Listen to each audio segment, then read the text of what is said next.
pendant la période de pandémie, on a eu recours à des mécanismes qui sont un peu inhabituels. Donc, il y a eu du chômage partiel, de l'activité partielle. Mais on ne sait pas bien, il y a un peu une confusion. Alors, on va avec Fabrice Allégouët. Bonjour Fabrice. Bonjour. Essayer de comprendre un peu de quoi il s'agit quand on parle de chômage partiel ou d'activité partielle. Alors, quelle est la différence? Ben, il n'y en a pas. La réalité, c'est que l'activité partielle, c'est la nouvelle dénomination pour parler de chômage partiel, sans doute parce que le mot chômage était un petit peu plus flippant. Voilà, hein. Alors, d'après vous, pourquoi les entreprises ont eu recours à cette activité partielle? Alors, on peut dire que très honnêtement, la plupart ont choisi ce mode au licenciement. C'était évidemment pour éviter de rompre dans les effectifs. Souvent, quand on rompt trop tôt dans les effectifs, on prend le risque au moment du redémarrage de manquer de personnel.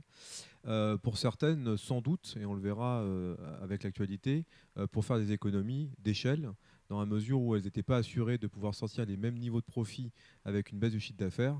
On sait que pour beaucoup d'entre elles, elles utilisent le chômage partiel comme une variable d'ajustement. Alors donc il y a eu un peu d'empressement pour de basses raisons matérielles d'avoir recours à cette activité Oui, et en partielle. plus, le gouvernement ne l'avait pas tellement anticipé dans la mesure où ils avaient pensé le faire de façon progressive. Et en fait, dans les quelques trois semaines qui ont suivi, plus de 80% des entreprises avaient choisi le mode de l'activité partielle. Alors, quelles sont les incidences de cette activité partielle sur le contrat de travail?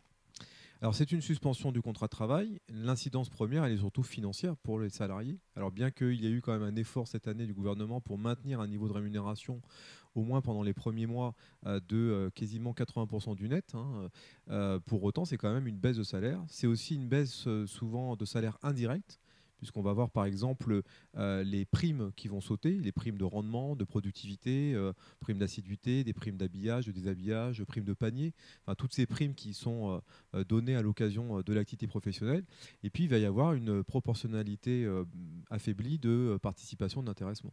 C'est sûr que quand l'activité baisse, il y a moins de participation d'intéressement. Exactement. Est-ce qu'on est obligé d'accepter ou est-ce que le salarié peut refuser de passer en activité partielle? Alors, il ne peut pas refuser parce que c'est une mise en place qui est déterminée par l'entreprise, souvent après consultation du comité social et économique. Après, on sait qu'il y a des personnes qui ont préféré troquer une partie de l'activité partielle, par exemple en prenant par anticipation un bon nombre de congés payés ou de RTT ou de congés flottants qu'elles avaient pu acquérir au fil des heures supplémentaires. D'autres, parce qu'elles avaient la possibilité de télétravailler, ont troqué l'activité partielle avec du télétravail. Alors, on ne sait jamais, il pourrait y avoir un rebond du Covid. Aujourd'hui, on a tiré des enseignements. Quels conseils on peut donner aux salariés et aux élus qui sont visés par ce type de situation si jamais on avait un retour de confinement, par exemple? Alors, sur le choix, enfin, la mise en place d'activités partielles, on ne peut pas dire qu'il y a de conseils à donner. La réalité, c'est que les élus doivent être certains que le recours à l'activité partielle est nécessiteux. Le problème, c'est qu'il y a beaucoup d'entreprises qui ont vu certainement un message du gouvernement de pouvoir économiser un peu d'argent pour les jours un peu moins meilleurs. Ce qu'on peut surtout regarder, c'est comment les choses s'effectuent. Ce qui s'est passé avec le Covid, c'est qu'il y a eu un empressement de tout. On a voulu mettre les gens trop rapidement en congé, trop rapidement en RTT. On a supprimé un certain nombre d'activités alors qu'on aurait pu les troquer par le télétravail.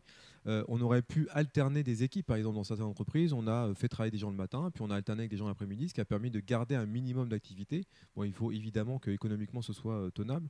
Le seul conseil que j'ai à donner, c'est surtout pour les élus de s'empresser à ce moment-là d'être consultés à la fois sur les raisons du recours, est-ce que économiquement c'est justifié, pourquoi pas faire appel à un expert, et puis ensuite c'est d'accompagner à l'issue de la consultation la mise en place de l'activité partielle.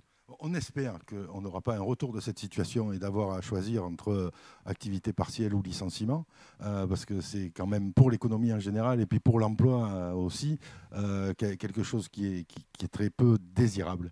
Donc merci Fabrice de nous Merci. avoir éclairé là-dessus et d'avoir effacé cette confusion qui était faite, puisque oui. finalement c'est juste une nouvelle appellation d'un C'est une système nouvelle qui existait appellation. déjà. Exactement. Voilà, on change des noms. Merci beaucoup. Merci.